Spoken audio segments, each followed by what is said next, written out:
empowerment and advancing the economic, social, personal, and well-being of all citizens.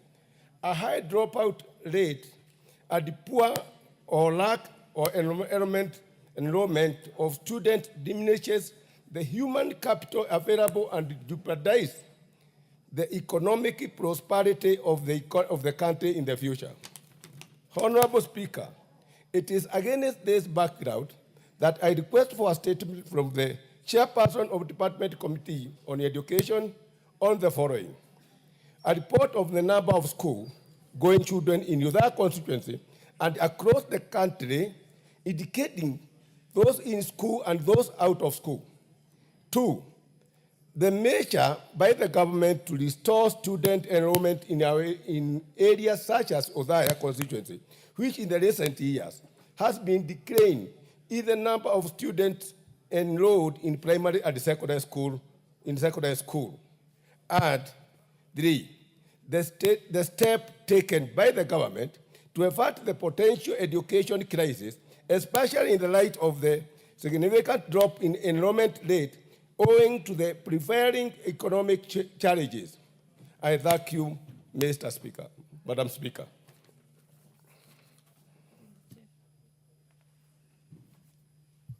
Chairperson, Education. Thank you, Madam Speaker. I think it will be ready in the next 2 weeks. Okay, thank you. Next, we have a response from the Chairperson, Education, in response to a question raised by Honorable Timothy Toroitich, member for Marakwet West. Are you ready? Oh. You have an assistant.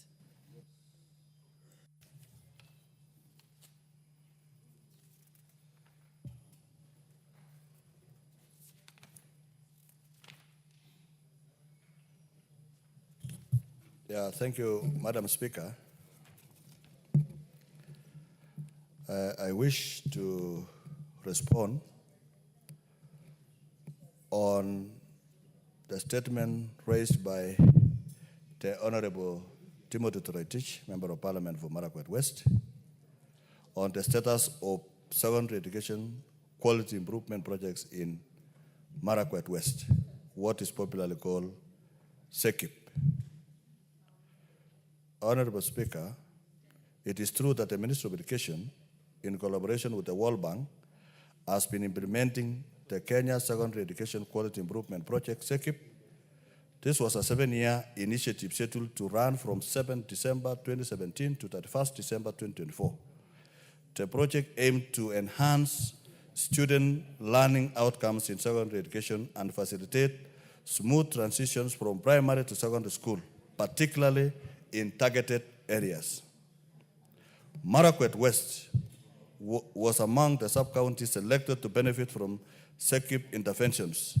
These include A, recruitment of 102,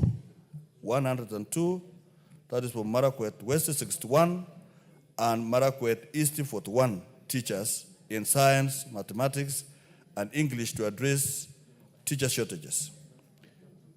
B, retooling of 1,149 science, mathematics, and English teachers under school-based teacher support system. C, provision of textbooks for science, mathematics, English in grades 7 and 8, that's our primary, and forms 1 to 4 secondary school. This led to an 82% achievement of the 1-to-1 textbook to student ratio in schools. D, Elgeyo Marakwet also benefited from the live-streamed lessons in science and mathematics. The necessary equipment and content were provided to select schools. The schools participating in the program included, that is, principal school is Kapswar Girls, satellite schools, Sambrir Girls, Kipkener Mixed Day, Tot Mixed Day, Kapchorop Boys, St. Peter's Marakwet Boys. E, implementation of the competence-based curriculum, CBC. All primary and junior secondary school teachers in the county have been retooled to support the rollout of CBC, which has now been implemented across all primary schools. F, a LIMU scholarship program to support equitable transition to secondary education. 185 learners from vulnerable and socio-economically disadvantaged backgrounds benefited from the LIMU scholarship program. 98 under cohort 1 and 87 under cohort 2. These students received full tuition for the 4-year secondary school cycle, a school kit that includes school uniform, basic learning materials, and personal effects, and stipend to cover pocket money and transportation. G, infrastructure development. To enhance the learning environment and support retention, especially for girls in upper primary, the ministry undertook various construction projects. These include construction of additional classrooms and science laboratories to enhance access and quality of instruction. 2, construction of sanitation facilities to support student retention. The completed commissioned projects include the following. A, 1 laboratory and 2 classrooms at Moi Kapsawar Girls. B, 1 classroom at Kapsawar Boys. C, 1 laboratory and 2 classrooms at St. Mark's Mixed Day and Boarding, Lite. 1 classroom at Chabara Boys. 1 laboratory at St. Peter's Marakwet Boys. 1 laboratory at Yemid Boys. This summarized as indicated in the table for projects handed over, that is complete and handed over. Classrooms 6, laboratories 4, sanitation facilities 0. Incomplete projects include classrooms 3, laboratories 6, sanitation facilities 4. We wish to clarify that Santa Maria Cheptulun was to benefit from the construction of only 2 classrooms and not 2 classrooms and 1 laboratory as indicated in Annex 4. Madam Speaker, reasons why the contractor Daya Agencies Limited abandoned the project's sites before completing all projects and before settling payments to suppliers. Honorable Madam Speaker, Daya Agencies Limited was awarded a contract by the ministry to undertake construction works in Marakwet, West Sub-County as follows. A, sanitation facilities, 4 primary schools. B, 10 laboratories for 10 secondary schools. 9 classrooms for 6 secondary schools. The contractor cited the following reasons for abandoning works before completion. 1, change in scope of work. Due to topography of the area, there was a variation in the works. However, a contract variation was not possible as this was a fixed price contract. C, B, challenging terrain. The terrain posed significant challenges, but since the contract was fixed, no variation could be applied to address these difficulties. C, serious insecurity issues. The contractor also highlighted serious security concerns in the area as indicated in Annex 5 and 6. Despite the challenges, the supervisor issued instructions to resume work and settle any outstanding debts. The contractor was additionally requested to submit commitment letter outlining their intention to fulfill any pending obligations. However, the contractor failed to comply with the instructions as indicated in Annex 7 and 8. Question number 3 is what measures the Ministry of Education is taking to ensure that the unfinished projects are completed and affected suppliers are paid the outstanding dues. Honorable Speaker, the ministry is exploiting internal solutions to address the gaps in the incomplete projects. We will also seek to leverage additional partnership to fulfill these gaps, The ministry is not privy to arrangements between Daya Agencies Limited and the suppliers. Any contractual arrangements were between Daya Agencies Limited and the suppliers, and settled the claims arising from the agencies between Daya Agencies Limited and its suppliers are to be addressed between the parties in accordance with their contractual framework. As the ministry was not involved, the ministry has already paid the contractor to the extent of the certified works done. Question number 4, what plans to the ministry, by the ministry to review its contractor selection and monitoring process in future projects to prevent similar occurrences? Honorable Speaker, the ministry has adopted a decentralized approach for implementation of projects. For example, the construction of 9 classrooms was undertaken by the schools directly. What does this mean, Madam Speaker, is that the ministry will channel money directly to the school and the school will source for a contractor. The ministry disperses the funds to schools, which then procure contractors and monitor the implementation of the projects. So we give money directly to schools and they are able to procure locally.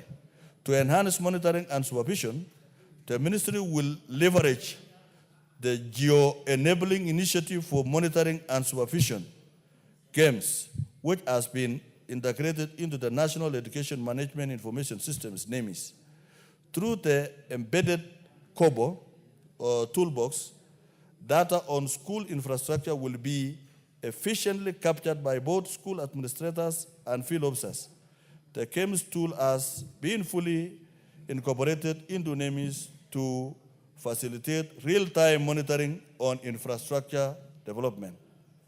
We respectfully submit, Madam Speaker.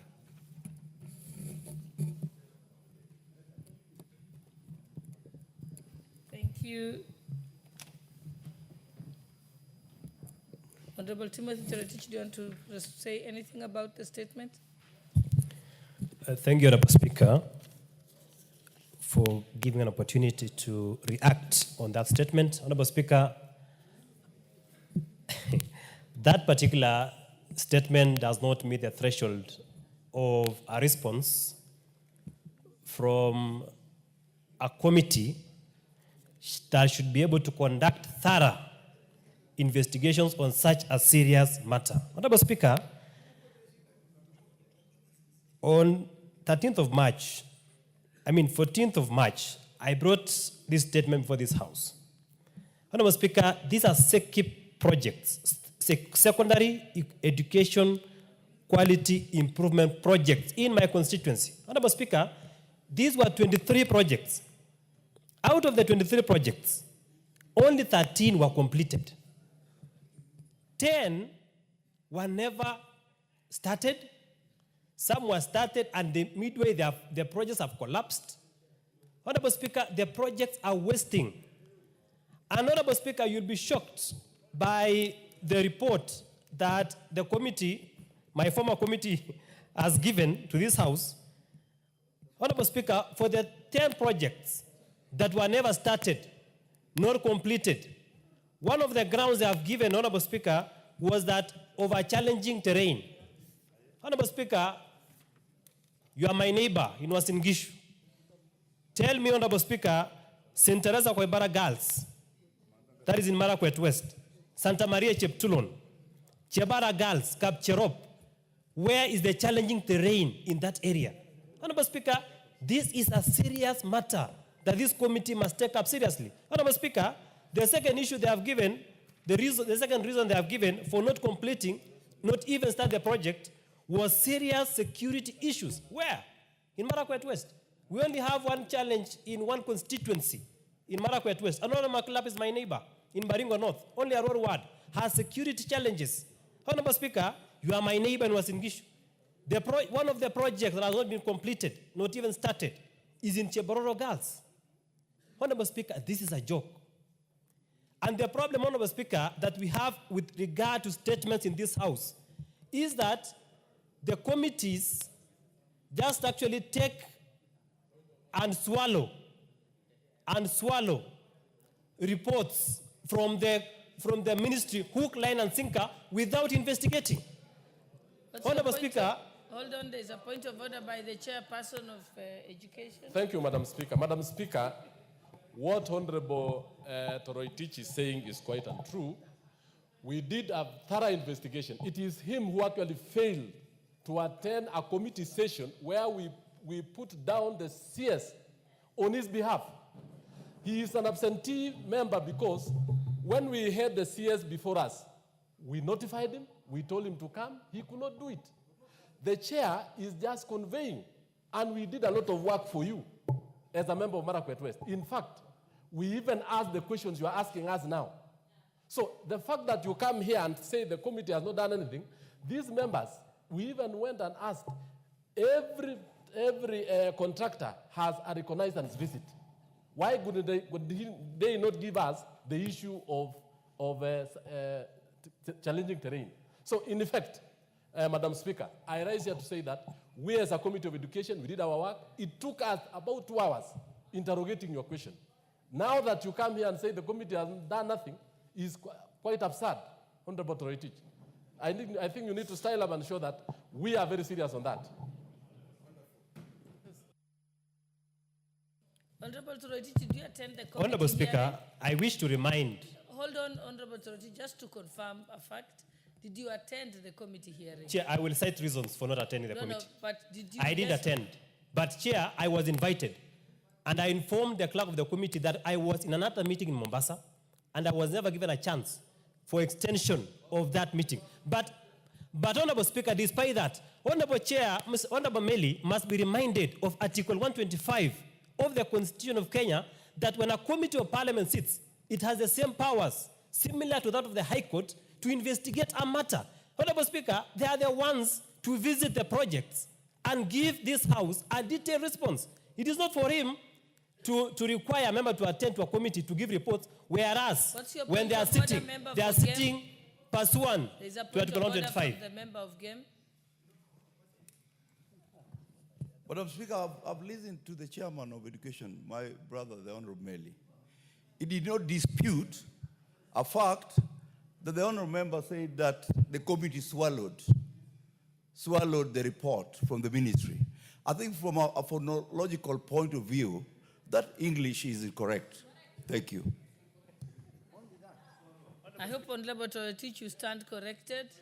You can still write further questions for the committee without being condescending. Honorable Speaker, they swallowed the report of the ministry hook, line, and sinker. And I have no apology about that. They just took the report of the ministry the way it is without further interrogating the report from the ministry. Chairman, Honorable Speaker. Honorable Toroitich, you are a lawyer. If one appears in court and only the plaintiff is there and the defendant doesn't appear, the court will make a decision based on the presentations and petition of the plaintiff without considering from the defendant. That's why we have default judgments, and you know that. So in your absence to prosecute your case, then the decision makers only rely on one side.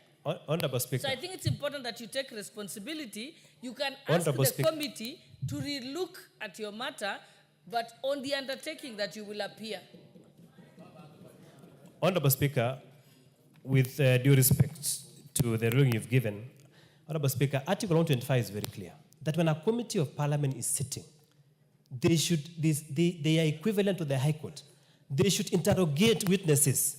They should actually visit where the sites that I have mentioned so that they can take evidence.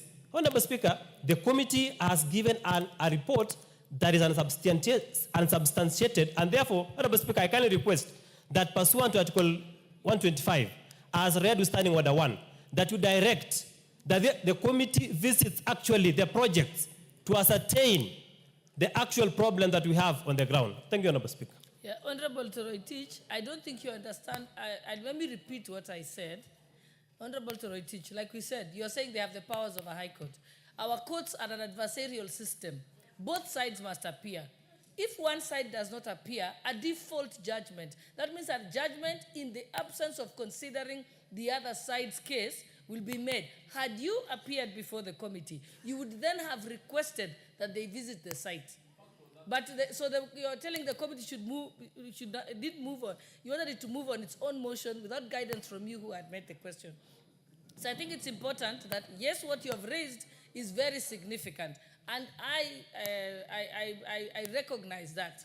And that's why I'm saying the easiest way to resolve the problem in the interest of the members of the public and the students who are suffering, that you re-raise your matter, you raise it again before the committee, and this time request that they be present and request that the committee goes to the site to be, and even with your guidance, since you know those particular sites, to look at it and the matter will be resolved, because the blame game is not going to help the members of the public who we are trying to serve.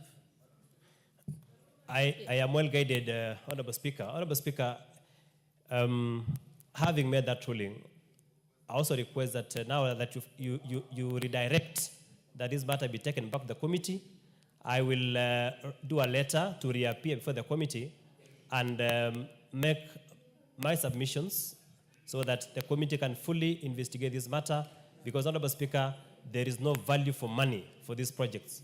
We have used a lot, the ministry has used a lot of money for this project. Honorable Speaker, you will be shocked. Honorable Toroitich, mentioning rhetoric does not solve the problem. That's why I'm giving you a solution. Resubmit your request to the committee, pointing out the shortcomings of the report that has been accusations and making rhetoric statements is not going to help the public. That's why I'm saying let's go to a solution issue. We'll close this matter. We've agreed what you're going to do. Honorable Member for Baringo, let's proceed. Thank you, Madam Speaker. I think I am the neighbor of Honorable Toroitich. And we as the Committee of Education are more serious than the Member of Parliament. For once, we interrogated. What he's saying, you did not interrogate. How did you know that you did not interrogate and yet it did not appear in the meeting? Madam Speaker, and Madam Speaker, this SEQUIP project, including Baringo North, most of the projects of SEQUIP are not complete. Why? And if you read the statement, Honorable Toroitich, the last statement says, the ministry appreciated that there is a problem in this thing because the procurement was done in the ministry headquarters without doing site visits on the ground. And therefore, the ministry are now saying we are adopting a centralized approach of sending the money directly to the schools in Elgeyo Marakwet, in Baringo, so that those projects are completed, Madam Speaker. A solution has been provided. So instead of taking us around and asking other questions, let him pursue with us and the ministry so that all of us, including Baringo North and Tinteret, who have projects of SEQUIP which are not incomplete, and all these members are able to be implemented rather than taking us back and not coming for meetings, Madam Speaker. I think we are in the same boat, Toroitich. Even in my constituency, we have a problem of SEQUIP. And the minister has provided a solution, and funds will be there. So please, instead of writing other messages to this committee and so on, let us work together to ensure that what the minister has committed to do is able to do in good time. Thank you, Madam Speaker. Okay, I'll just say in closing, I will allow the chairperson of the Education Committee. Thank you, Madam Speaker. Also, in responding to what my colleague, I want to further what he's saying. In fact, during the interrogation on the issue of SEQUIP, SEQUIP covers 131 constituencies in this country. And there was a poor workmanship, and even in the administration of the whole project. And we did agree there was change of policy. Two things. One, that the money, that the procurement will never be centralized anymore. That two, all the projects that had not been completed, the ministry undertake with our committee that we need to undertake and have a very clear tour, oversight of these projects. The fact that Honorable Toroitich was absent and is not aware of this indicates that the member is completely out of order and is not true to his duties as a member of Parliament. So absenteeism cannot be a case of point here. Honorable Speaker. Honorable members, now this is becoming an altercation between the member and the committee, so we'll move to the next response requested by the Honorable Rashid, member for Kisauni. Okay, Chairperson Education, you have a response? Who's making the statement? Madam Speaker. Oh, yes. Member for Kibra. Mwalimu Rero.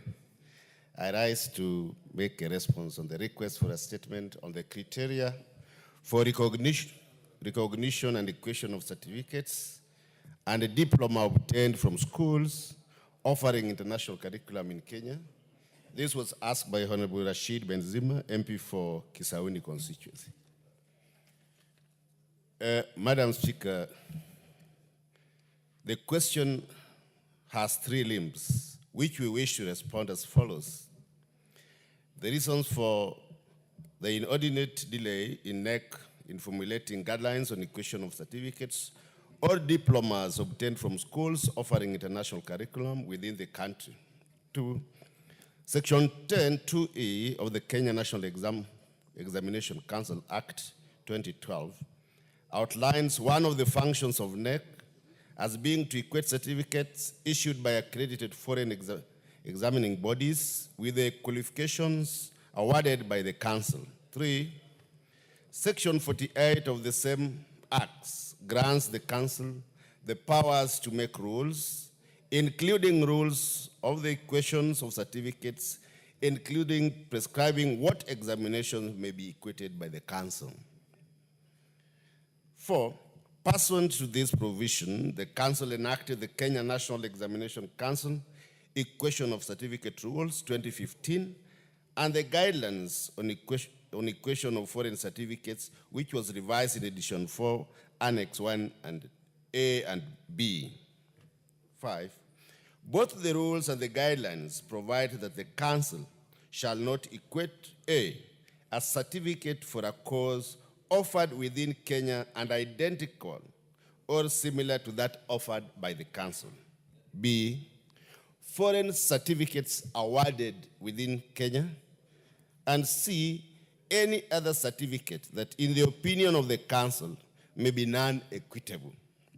6, on the basis of these legal provisions, NEC was not equating certificates or diplomas obtained from schools offering international curriculum in Kenya. At that time, the justification was based on a range of reasons: the narrow content level in a number of subjects, disparity in terms of subject contents, and in a majority of the subjects, difference in administration of the examination. That equation would lead to exodus from the Kenya system. That paper format of the two systems is different. That candidates willingly choose to do that system, despite the choice to do the Kenya education system. And that candidates sit a number of papers in several sittings over a number of years. Unlike in the Kenyan system, where candidates take all examination papers once.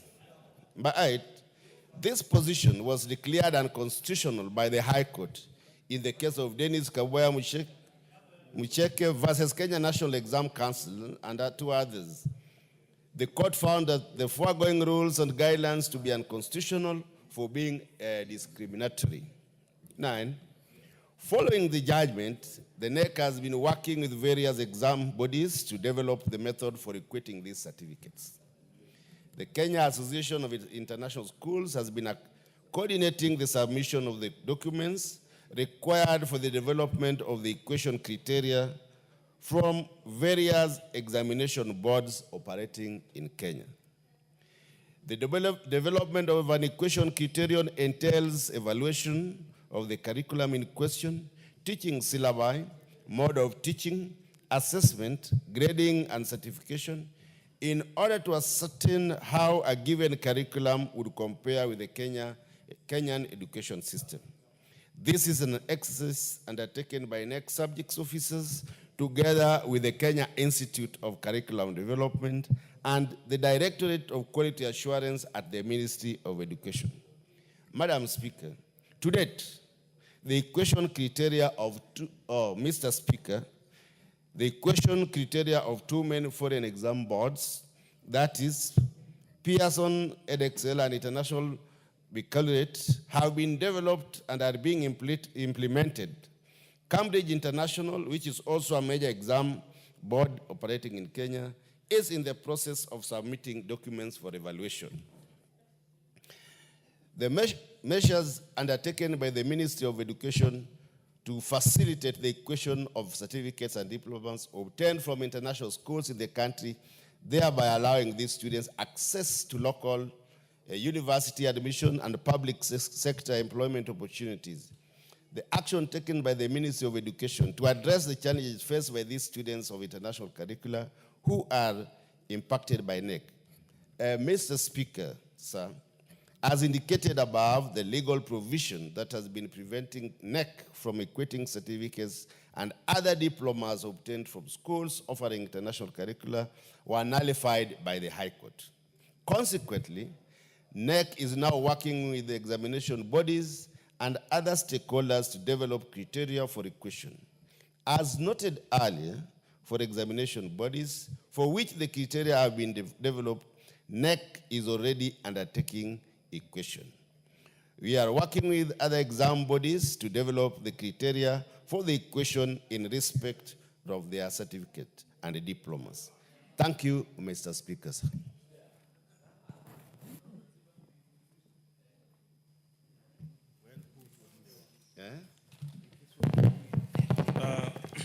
Asante sana Mheshimiwa Spika kunipa fursa ya kuweza kuchangia majibu haya ambayo yametoka kwa kamati ya elimu.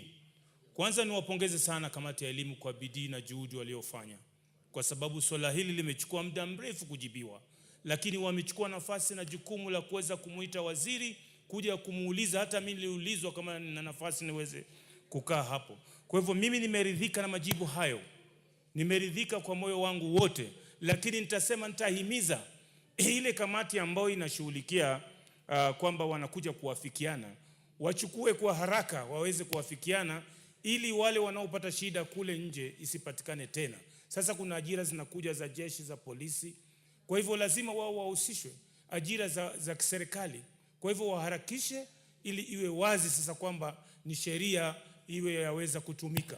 Ingawa wizara wasingoje mpaka koti itoe maamuzi kwamba hiyo ni kinyume cha katiba. Wawe wanafikiria kama wametoa leseni, watoto wanasomeshwa hapa, wawe tayari kuwahudumia hapa. Asante sana Mheshimiwa Spika. Asante. You don't need to say anything on that really, do you? Go ahead. Thank you, Mr. Speaker. I want to say that the only thing I understood from my colleague, because he spoke in Kiswahili, I only understood ameridhika. So they have translated that it means that he is satisfied with the response. And I want to congratulate him because he personally attended the meeting and he was able to ask his question, unlike the other former colleague who did not attend. Thank you, Mr. Speaker. Thank you, well said. You surely know there's nothing out of order there. What is it? Thank you, Mr. Speaker. You know, the honorable member, when he was responding, said a lot of Kiswahili words.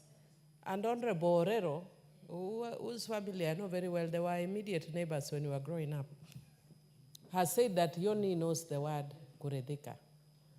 And Mr. Speaker, I know him and I, we face similar challenges. And I know there is a very similar Kiswahili word which means succession. So I hope he is not thinking that this is an issue of succession, of wife inheritance.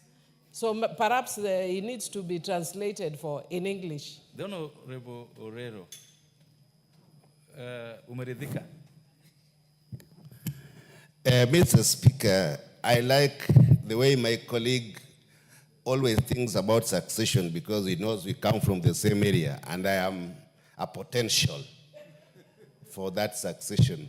But I thank her very much for allowing me to know that he thinks about myself. Thank you, Mr. Speaker. She thinks about myself. She thinks about you. Yeah, every time.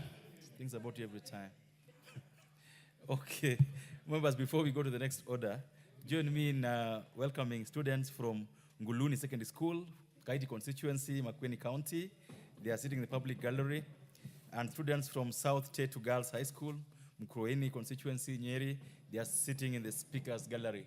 They are welcome for the proceedings this morning and to the Houses of Parliament. Next order. Order number.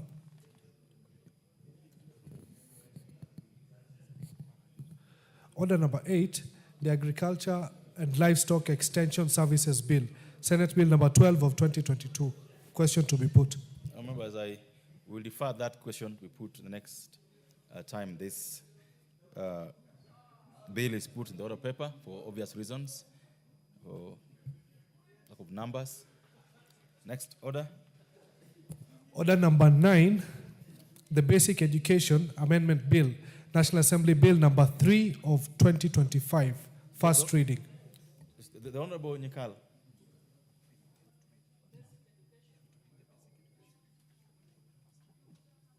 What did he do? I thought he was. A bill for an act of parliament to amend the Basic Education Act 2013 and for connected purposes. Order number 10, Committee of the Whole House. Before we go to the committee, the Honorable Nyikal.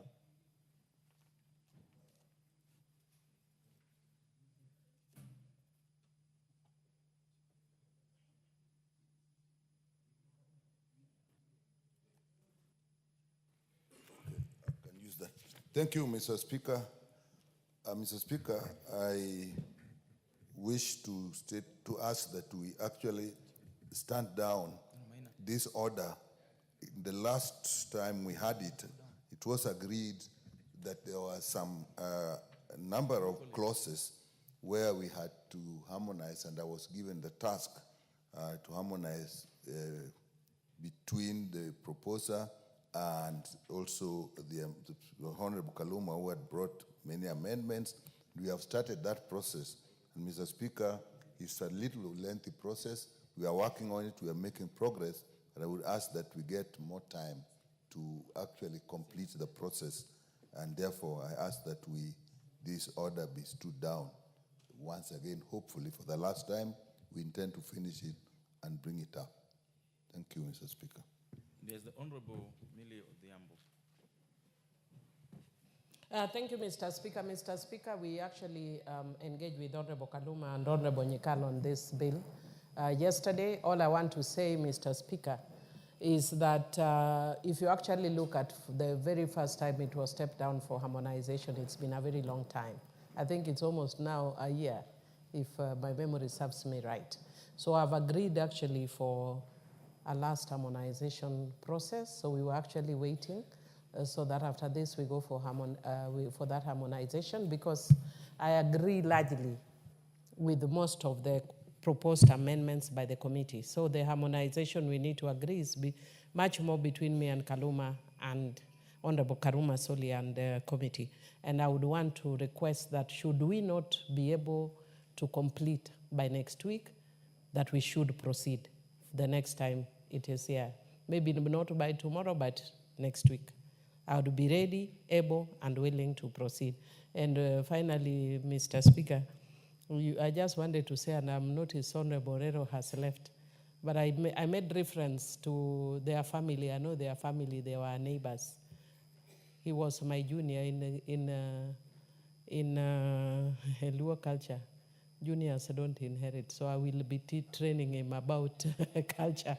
I know he's a Nairobian, I will be training him about culture. The Honorable Borrero is here, he's back, but I'll not give him a chance because if he's your junior, then he can't comment on those kind of matters as regards you. As regards you especially, he can't comment on that matter as regards you. Honorable Kaluma, this issue of harmonization. Honorable Kaluma, 1 minute on this issue of harmonization. Your Speaker, harmonization of the amendment was ordered by the Speaker the previous time. We are making good progress. I think we have even agreed that straight from here, if the Speaker allows the stepping down of this motion, we are proceeding into a meeting to continue with the process. The challenge, of course, Honorable Speaker, has been this season. I think we have all these budget things which have been going on, so we were frustrated in our meeting yesterday. But also, this is a bill which, Honorable Speaker, you will note is a 52-clause bill.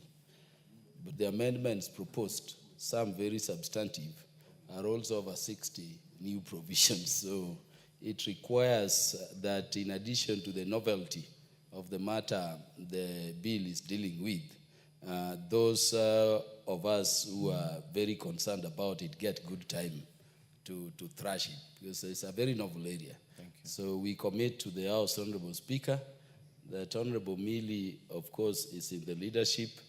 Honorable Speaker, Honorable Nyikal, is in the leadership as chair of the committee in charge of health. I assist you, Honorable Speaker, at times. Our commitment is that if the House grants adjournment in the manner it did for purposes of harmonization, we return to the House with progress, not that we disagreed. So I also crave your indulgence in the manner the chair of the Health Committee has indicated, that we go for harmonization and return to the House with something more substantive in terms of progress. I thank you, Honorable Speaker. Thank you.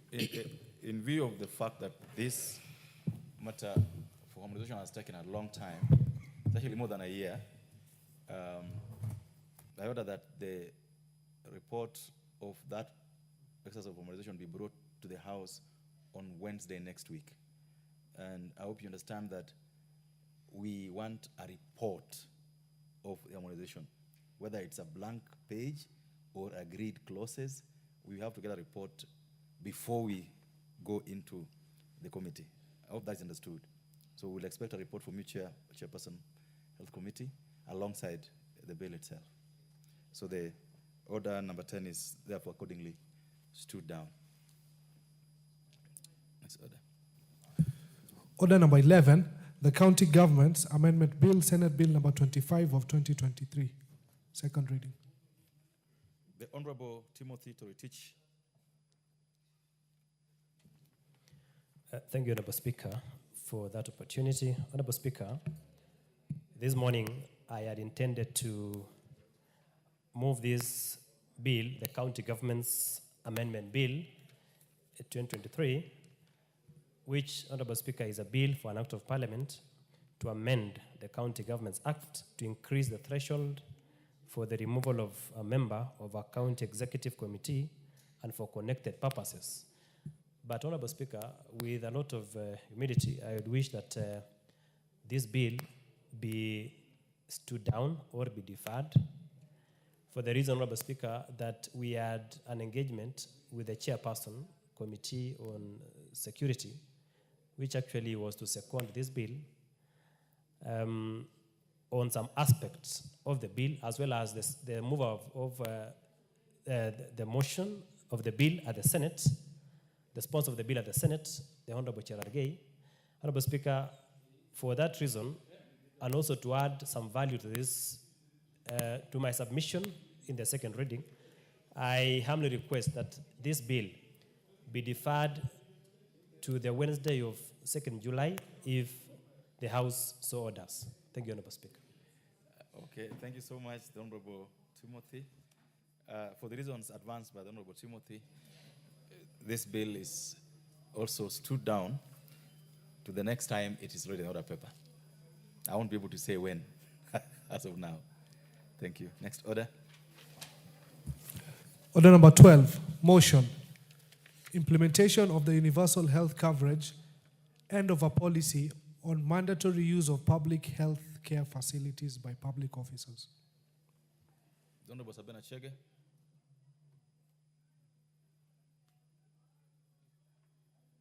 The Honorable Sabina Chege is not in the House. I hope she's informed about this motion coming up today.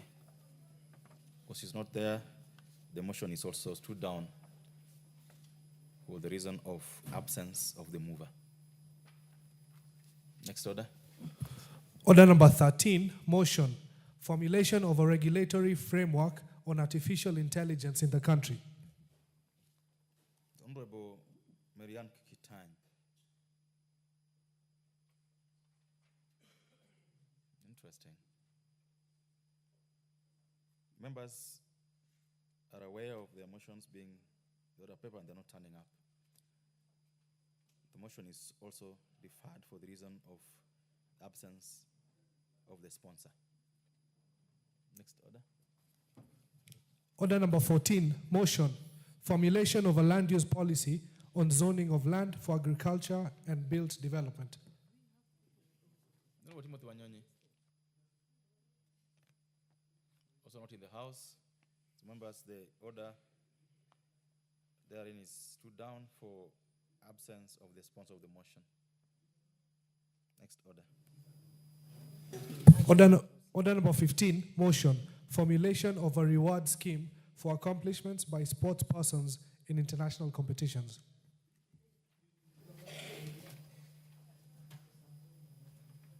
Very interesting. Next order. Order number 16, motion, expansion of major roads in the country to dual carriageway. Honorable Faith Gitau. Thank you, Honorable Speaker.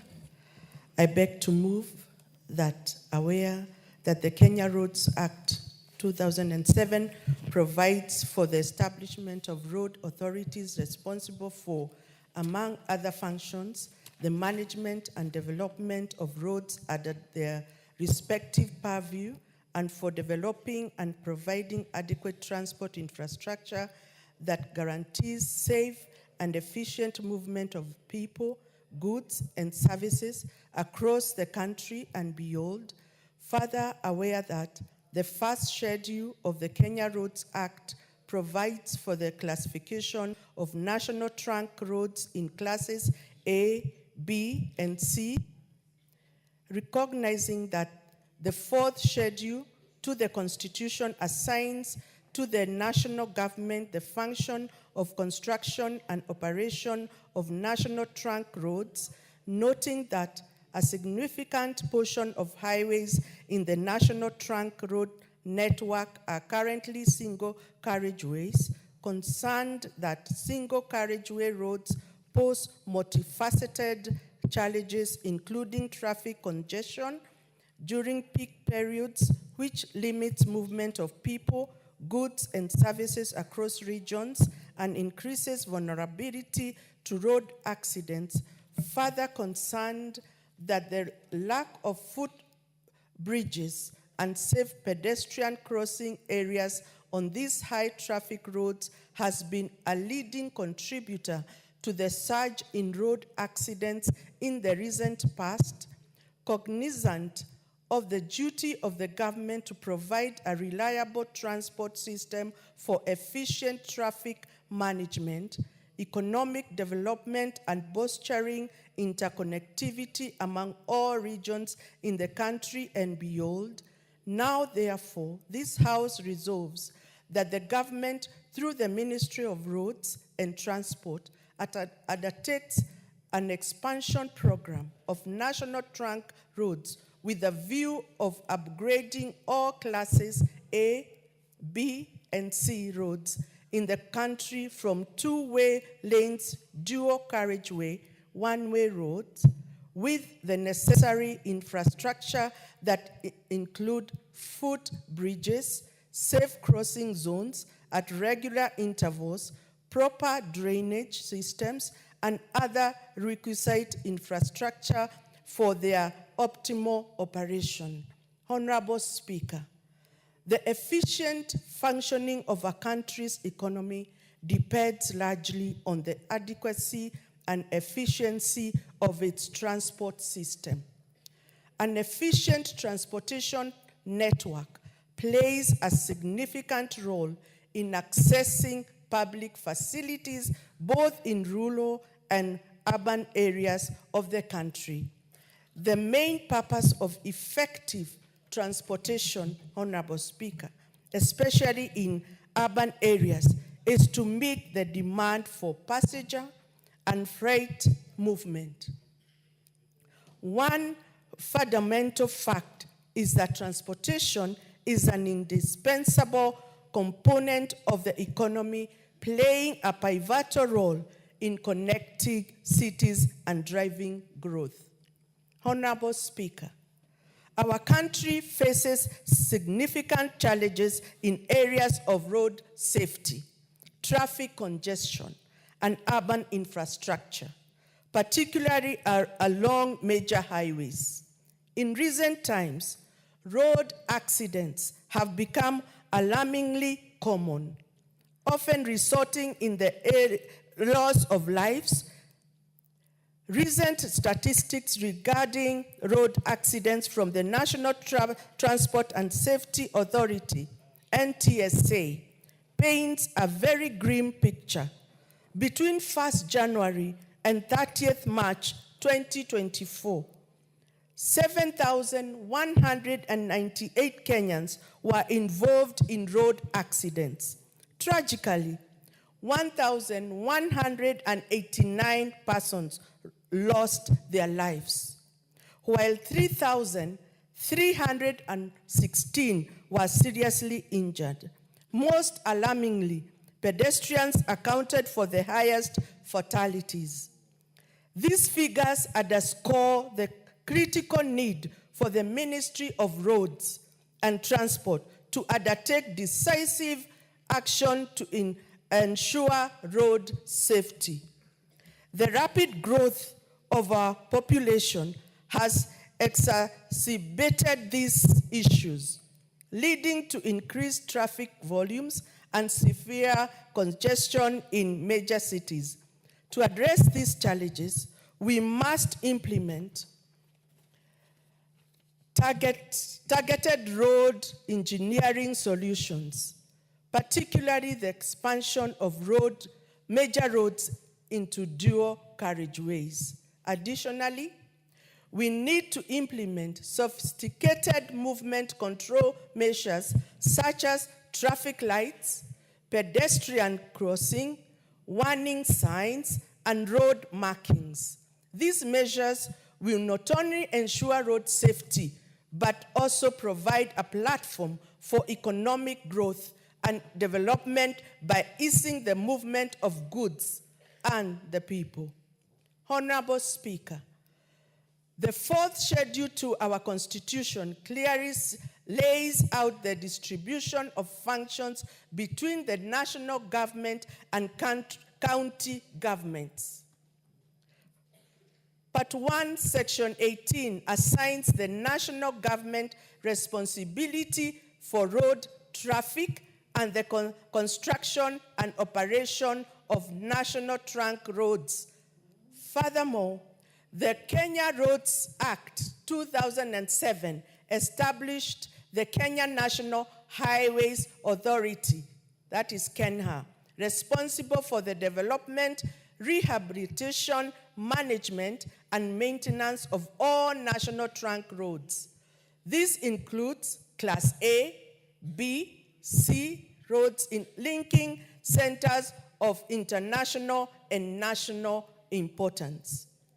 Honorable Speaker, a detailed review of collision data from KENHA's Black Spot Management Report 2018, covering 2011 to 2016, ranked the top 30 high crash locations on roads under their mandate. Each of these locations recorded at least 5 collisions in a calendar year, highlighting the urgent need for intervention. Honorable Speaker, the rising cases of grisly accidents on Nairobi-Nakuru Highway are largely due to the road's design. This highway should be fully upgraded to a dual carriageway to reduce the carnage we've witnessed due to high traffic flow. The section from Rironi, Naivasha, Nakuru has been prone to serious traffic jams, especially during major holidays. Similarly, the Nairobi-Mombasa Highway should be converted to a dual carriageway to address increasing traffic congestion. This upgrade would reduce travel time from 10 hours to 4 hours, facilitating faster transit and improved connectivity between our capital and our major port city. The Rironi-Mai-Mahiu-Narok-Bomet Road, despite being a crucial gateway to many counties, is dangerously narrow. Expanding this road to a dual carriageway would reduce traffic snarls that result in millions of shillings in losses. This and many other national trunk roads that serve as a conduit between cities should be expanded to dual carriageway. Honorable Speaker, there is also need to accord extra attention to appropriate road engineering designs to enhance the safety of all road users. KENHA should design roads to move traffic at appropriate speeds, apply techniques to control speeds, improve visibility at intersections, and physically separate highways in urban areas from pedestrians. Many of our roads are narrow and do not account for the exponential growth in vehicle traffic.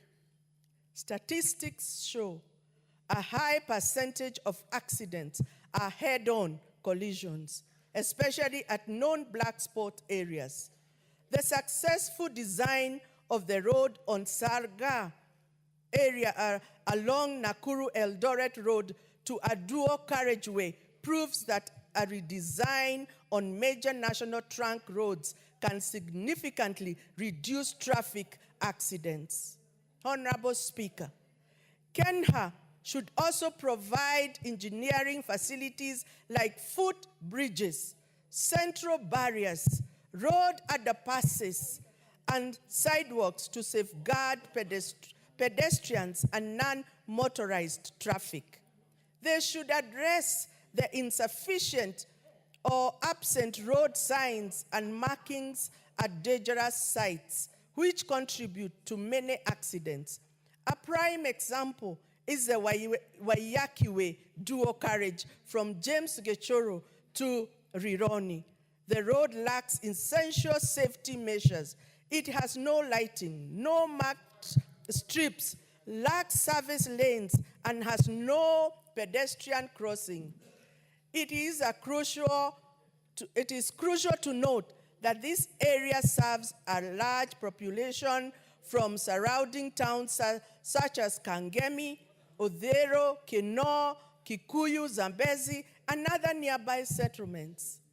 As we upgrade our national trunk roads to dual carriageways, we must also ensure that the necessary infrastructure that includes footbridges, safe crossing zones at regular intervals, and other requisite infrastructure for their optimal operation.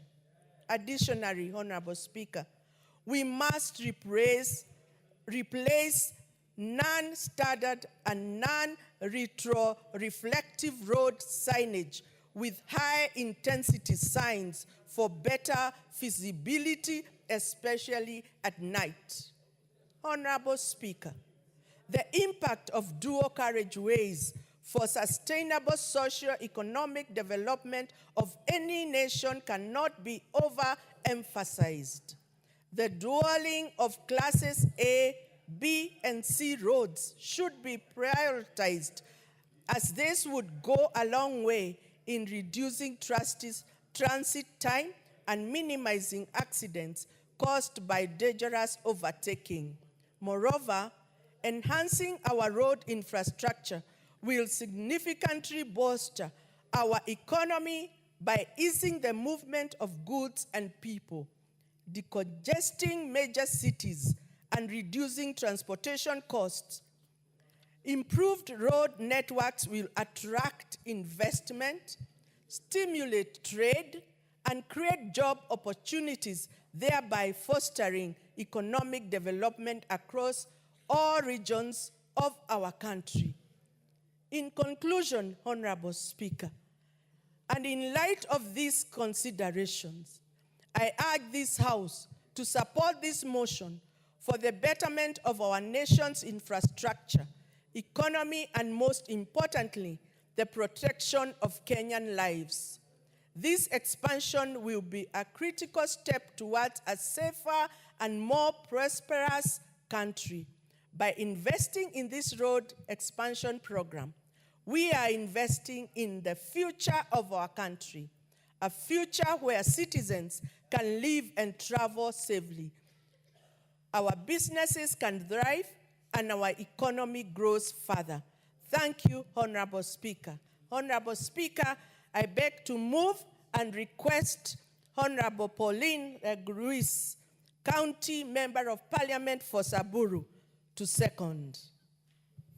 Honorable Pauline seconds. 1 minute, Honorable Pauline. Members, join me in welcoming students from DEB Kianda Primary School, Buri constituency from Meru County, and students from Bishop Lawrence Bisone School, North Imenti, Meru County. They are welcome to follow proceedings this morning and to the Houses of Parliament. Honorable Pauline. Thank you, Mr. Speaker. I rise to second the motion. Mr. Speaker, this is a very important motion for the people of Kenya. Mr. Speaker, we have experienced a lot of traffic on our roads, a lot of accidents, and we know many people of Kenya, Mr. Speaker, depend on the roads for businesses, for movement of people, and also for the movement of goods. So, Mr. Speaker, implementation of this motion will help us in reducing the accidents and will prosper the growth of our country. So this is a very important motion, Mr. Speaker, and I also beg the House to support and to ensure that implementation has been done. I support, Mr. Speaker. I second. Thank you. Honorable members, I therefore propose the motion for debate that, aware that the Kenya Roads Act 2007 provides for the establishment of road authorities responsible for, among other functions, the management and development of roads under their respective purview, and for developing and providing adequate transport infrastructure that guarantees safe and efficient movement of the people, goods, and services across the country and beyond.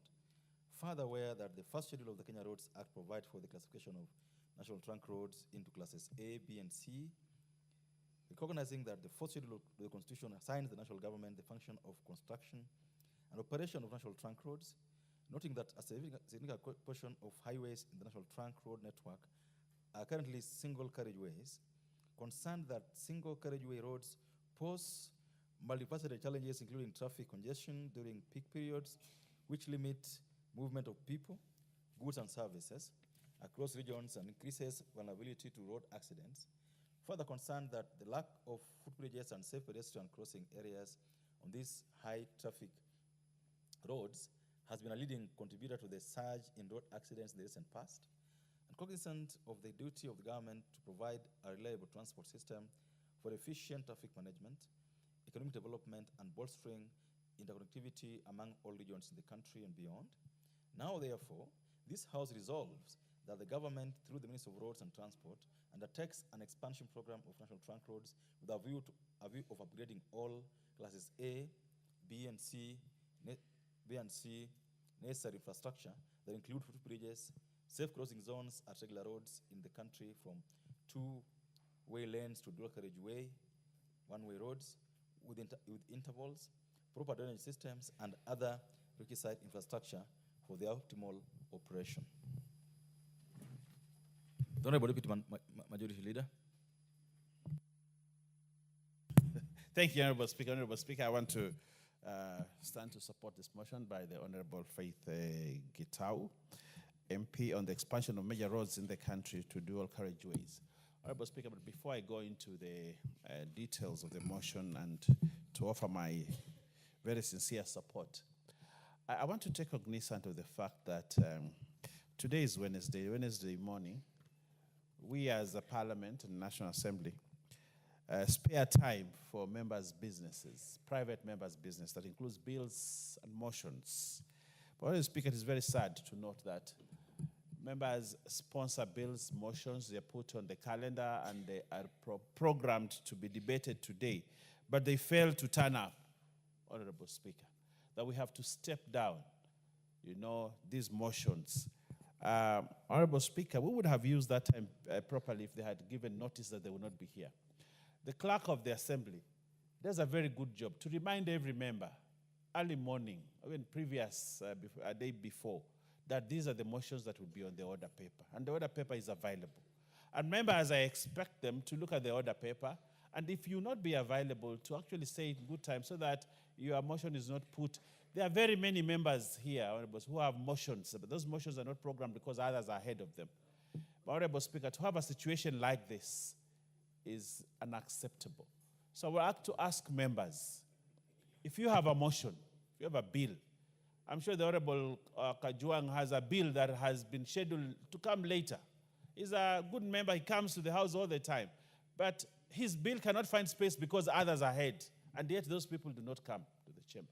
It is a waste of good time, a waste of honorable time. Honorable Speaker, we need to discourage members. And I want to ask you, Honorable Speaker, we do not just reschedule this or defer the motions. We drop them completely from the order paper so that they don't appear again, so that members know that when you have a business on the floor of the House, you actually come to do that business instead of doing the kind of things that we are seeing. Honorable Speaker, I want to support Honorable Gitau's motion. Roads and road network is very important for this nation, for development to occur, for economic progress to occur. Honorable Speaker, for the progress of the nation, we need road networks everywhere in the country, good roads to ensure that businesses, farmers, and economic activities are carried out very well, Honorable Speaker. But we have, Honorable Speaker, now is a situation where the roads that we have, the good roads that we have, Honorable Speaker, are congested. There is a lot of traffic snarl up in the city, Honorable Speaker. Probably we are becoming worse than New York as we progress. Honorable Speaker, now, if you look at the expressway, I've been on the expressway, I think, 2 weeks ago, and I actually realized that as you're on the expressway and you watch down on the other road, it's not moving. 1 hour, it's not moving. The expressway now is becoming even more congested. Honorable Speaker, we have a problem which we must solve. Otherwise, it will stall the progress of this country, especially in this city. If this city is locked down by traffic jam, there is no economic activity that will happen. What we do, we waste man hours, we waste resources, we waste human resource capital on the roads because there's traffic snarl up, Honorable Speaker, especially in the mornings when everybody wants to rush.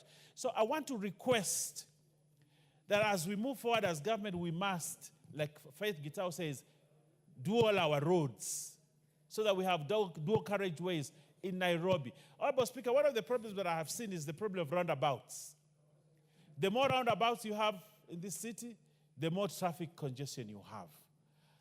If you look at the road from the Langata Road, the road that goes to Langata, before, that roundabout used to be one of the lock-up areas. You get to that roundabout on the Raila Odinga way, you know, and going up to Langata. It used to be locked completely for a whole day because of traffic. But when they did the upper pass and the underpass, Honorable Speaker, now it has eased. Just a simple bridge that was done there, and it eased traffic, Honorable Speaker.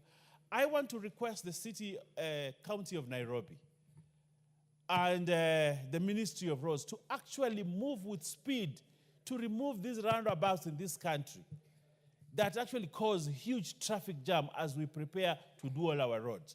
But Mr. Speaker, as I speak about roads here in Nairobi and other towns that there are major traffic snarl up, the Mombasa, Nairobi-Mombasa road, before you actually get to Machakos, you do like 4 hours in Nairobi. You go to Machakos and then probably do 4 hours and you're almost in Mombasa. Then when you get to Mombasa, Honorable Speaker, you get the jam again.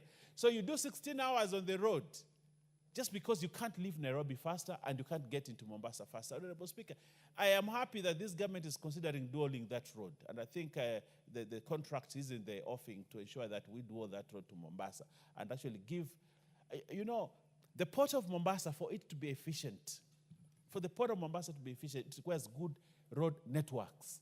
If you don't have good road networks, Honorable Speaker, you'll always have delay of goods from the port. So I want to request that we expedite the process of dualing the Mombasa-Nairobi road so that we can ease business. But also, Honorable Speaker, this is very important to say.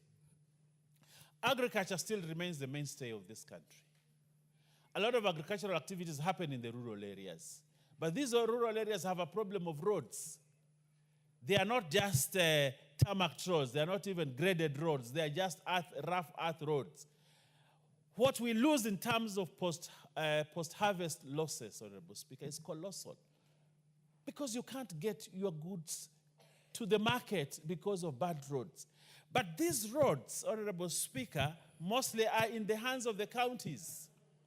Counties that receive billions of money, not only the county allocation, but even more special allocations that we vote in this floor, Honorable Speaker. But governors and county governments, Honorable Speaker, do not consider the importance of ensuring that those roads are more important than the seats and the carpets and the vehicles that they drive around.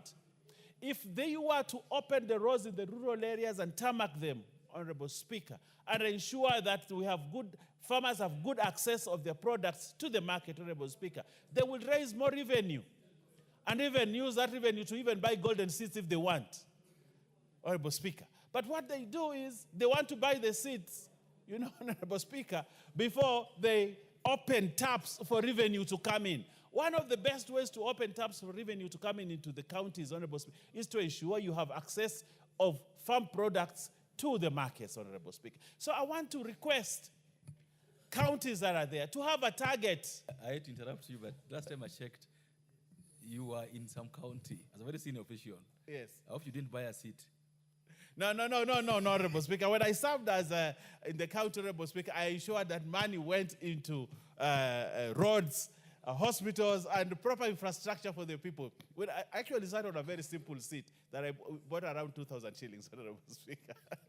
So, Honorable Speaker, I'm very diligent when using public resources. But I want to say this, Honorable Speaker. If there is one thing that we need in this country, to equalize, and I want to use this word, to equalize this country, Honorable Speaker, we need good road networks. I want also to state, Honorable Speaker, that there are some regions in this country that have roads that they don't even use. They have roads they don't even use. I was in certain county, Honorable Speaker, and when I passed there, I saw people who were actually airing maize on roads. Tarmac roads, good tarmac roads, which have not been used because resources were skewed towards certain regions, Honorable Speaker. But I'm not lamenting, Honorable Speaker. What I'm saying is that we need to do the same in other areas. To ensure that those areas have roads. Honorable Speaker, I come from a county, one of those counties that for many years, the records of this country will bear me witness, that the development index and poverty index showed that that county had one of the highest, because it was underserved.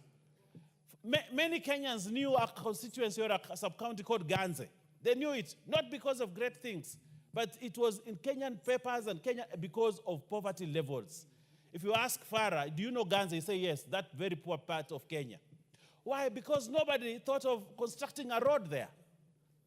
Today, we're still seeing that Safari ya Bamba ni Machero, 60 years after. Because nobody invested in the road networks. The people of Ganze, the people of Kilifi, the people of Magarini, the people of Kaloleni, the people of Suba, if they had a good road network, if they had good road networks, the GDP, they would have contributed to the GDP of this country, and this country will be in another level. But because we forgot them, concentrated on certain areas under the sessional paper, 10, Honorable Speaker, we are where we are as a country. Malaysia passed us, Singapore passed us, we still, yes, we are boasting that we are the 6th largest economy in Africa, but we would have been second or first if we had developed this country equally by ensuring that there are roads everywhere in this country without just putting roads in one area, Honorable Speaker. Honorable Speaker, the GDP of this country will rise and go very high if we actually put roads in every part of this country, Honorable Speaker. It will be access to markets. It will ensure that there are children, Honorable Speaker, who cannot get a good education because there is no road to go to a good school. We spend so much money paying for fare, a short distance, you pay 1,000 shillings, and yet you would have paid only 200 if there was a good road, Honorable Speaker. So you see how we actually kill.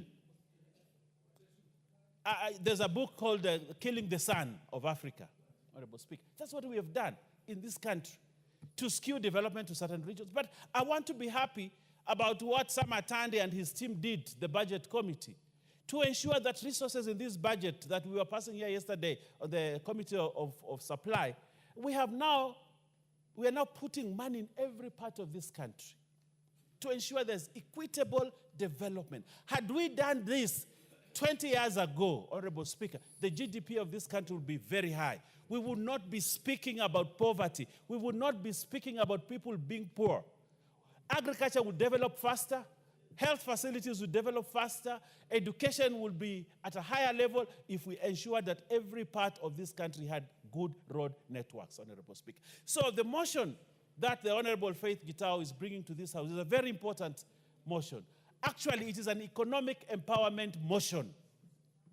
We would not be looking for handouts. The people of Kilifi, the fishermen folk in Kilifi, would not be looking for handouts because they would get their catch, take it to the market on good time, avoid post-harvest losses, and Honorable Speaker, and it will be another level, Honorable Speaker. So future government and future budgets, and those that have been given an opportunity to sit in committees like budget, please ensure you distribute resources in this country equitable, including the people in Dabaso. They want a good road. They want to see resources go to those sections. That's why I recommend the broad-based government, Honorable Speaker. We have a situation in this country now where resources can be taken to every part of this country. I thank you and I support and congratulations for the good mind, for the good thoughts, and for the good ideas for this country, Honorable Faith Gitau.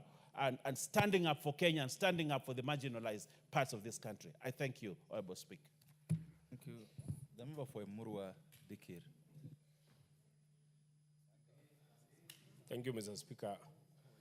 Also allow me to weigh in on this motion, especially a motion that deals with the road network in the country. Mr. Speaker, if you remember historically, after the First and the Second World War, what actually resurrected the economy of Europe and the Americas was the road networks, the infrastructure.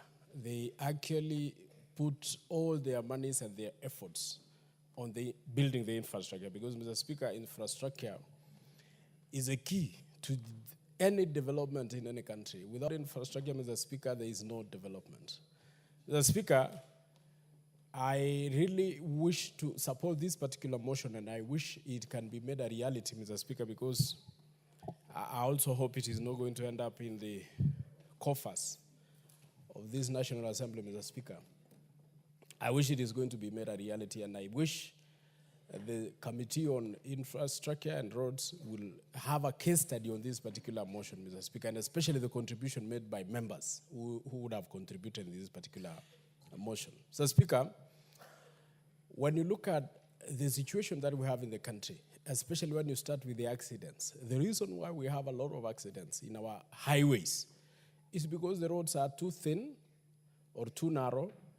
The interchanges between vehicles moving on the other direction, Mr. Speaker, causes a lot of accidents. When you go to Europe and other American countries, you rarely find accidents because all the roads are dualed, regardless of whichever level of that road. All the roads are dualed. Vehicles which are moving on the right side are moving on their own, whichever speed. In fact, in some countries, you find a motor vehicle that is moving at a lower speed on a particular road are fined for moving slowly, Mr. Speaker.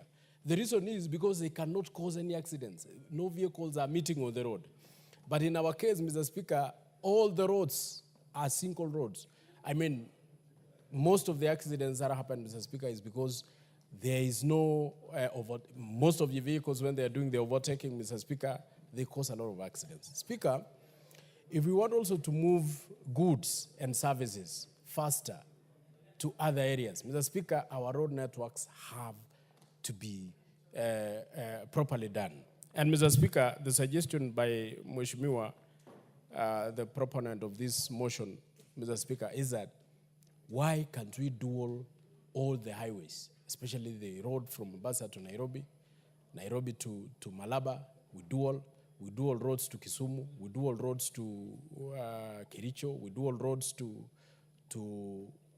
Northeastern, we dual roads to West Pokot. All those highways that we believe have a lot of traffic, we dual them. And then, Mr. Speaker, if we do not have money because they're very expensive, why don't we toll them? The road from Nairobi here to airport and Mololongo Expressway, Mr. Speaker, people are paying for it. And they arrive at their destination at the best time, at the correct time, without accidents, without any problem. And they pay. Because when you pay 300 shillings, Mr. Speaker, from Nairobi to the airport, there is a difference between when you travel from the normal road to the airport, you will take 3 hours. You will have spent around 3,000 for fuel. So, Mr. Speaker, people believe, or people have agreed that if all these roads were tolled and then expanded, Mr. Speaker, people have no problem. So I believe if we have no money to do all the roads, especially from Mombasa to Nairobi and Nairobi to Malaba, we can dual it and we can do PPP and toll it, and people will just prefer to travel 2 hours from Mombasa to Nairobi than 6 hours or the whole day, because the roads and the traffic on those roads cannot allow them to arrive in Nairobi at the correct time. Mr. Speaker, apart from also dualing all these other roads, even in Nairobi itself, the traffic in this town, Mr. Speaker, is on another level. Mr. Speaker, if this country can partner with other countries or even serious investors, Mr. Speaker, we can still do even underground trains in Nairobi and remove all the traffic that we have at the moment. We can also do trams, Mr. Speaker, and be told, and people can pay. Mr. Speaker, I think there are so many things that we can do in this country without necessarily borrowing money, without necessarily overtaxing our citizens, and we can partner and achieve this, have the same, or achieve whatever we wanted to do as if we had actually put our own money. So, Mr. Speaker, I'm in full support of this particular proposal, Mr. Speaker. Let's do all the roads. Let's partner with investors and do all the roads, and then toll the roads. Let's partner with investors and then do underground trains in Nairobi and so many, and Mombasa, and maybe even in Kisumu, and then toll those particular underground trains. Mr. Speaker, let us also have, I remember when I was in PIC with my good friend, Mheshimiwa Aiden, who was a chair, when there was construction of this SGR, Mr. Speaker, we went round from Nairobi to Mombasa, and what shocked us is that the money that we spent on SGR was a lot of money that would have been enough to put a dual rail and then an electric train. Mr. Speaker, what I think is actually taking this country back is the kickbacks that we normally ask while we are doing such big projects. If we had done a proper dual rail from Mombasa to Malaba and electric, we would have eased all the traffic that we have or that we witness today. But we can still do that, Mr. Speaker, without necessarily borrowing, without necessarily taxing Kenyans. We can do through PPP, partner with investors, and then toll. After all, nobody travels on those trains without paying. The payment can be half to the investor and to the country. So, Mr. Speaker, if we take serious attention, if the committee, especially on roads and infrastructure, takes serious attention to this motion, Mr. Speaker, and work on it, we can have a country that has prospered in terms of infrastructure and without burdening the citizens with the issue of taxes. So I thank you, Mr. Speaker, and I support this particular motion. Thank you. Thank you. Honourable members, I have a list, and all of you are my friends. So as usual, I'll follow the list. Yeah, carrying up your hands will not help in this regard. All of you are my friends, so I'm not going to prefer anybody. I'll follow the list the way it is, so that everyone gets a chance to speak. But before you do that, I wish to recognize students from Ole Kajiado High School, Kajiado Central, Kajiado County. They are welcome to House of Parliament and to follow proceedings this morning. Honourable members, also seated in the Speaker's Gallery, I wish to recognize a delegation from the M-Life Foundation, all the way from San Francisco, the USA. Members, I wish to introduce to you a delegation from the M-Life Foundation from San Francisco, USA, who are seated in the Speaker's Gallery. The delegation is led by Mr. Mwangi Mukami, the president of MLI Foundation. He is accompanied by 19 youth from San Francisco, USA. The delegation is on a visit to Parliament to learn about our legislative process and Assembly as a whole. I welcome them to Parliament and wish them fruitful engagements. Thank you. Next, the list is the Honorable Farah